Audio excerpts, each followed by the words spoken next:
एक क्वेश्चन है जो सबको पता होता है जनरली कि अगर एक कूली के सर पर एक बक्सा है और कूली आगे बढ़ रहा है तो कूली के द्वारा किया गया वर्क क्या होगा। तो आपके मन में भी आ रहा होगा कि जीरो होगा, उसने कोई कार्य वर्क ही नहीं किया। तो ये जो मिसकंसेप्शन होता है उसको मैं समझाता हूँ।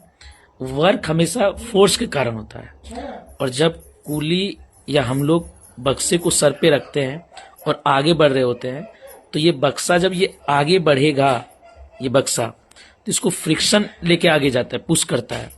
क्योंकि देखो जैसे ये बक्सा रखा हुआ है, हम आगे बढ़ेंगे तो बक्सा आगे गया, इसका स्पीड पहले जीरो था और स्पीड बढ़ गया, तो ये बढ़ाने वाला कौन है? फोर्स लगना चाहिए। वो फ्रिक्शन हमारे सर के द्वारा इस बक्से पर फ्रिक्शन लगता है आगे की तरफ। तो हमारे सर ने इस बक्से पर एक फ्रिक्शन फोर्स लगाया है फॉरवर्ड में और एक नॉर्मल रिएक्शन लगाया है ऊपर। तो नॉर्मल और फ्रिक्शन दो फोर्स लगता है हमारे द्वारा। तो नॉर्मल रिएक्शन क्योंकि डिस्प्लेसमेंट के परपेंडिकुलर है तो उसके द्वारा वर्क डन जीरो होगा, लेकिन फ्रिक्शन और डिस्प्लेसमेंट एक ही डायरेक्शन में है, उसके द्वारा वर्क डन जीरो नहीं होगा। इसीलिए ये कहना कि कूली ने कोई वर्क नहीं किया गलत है।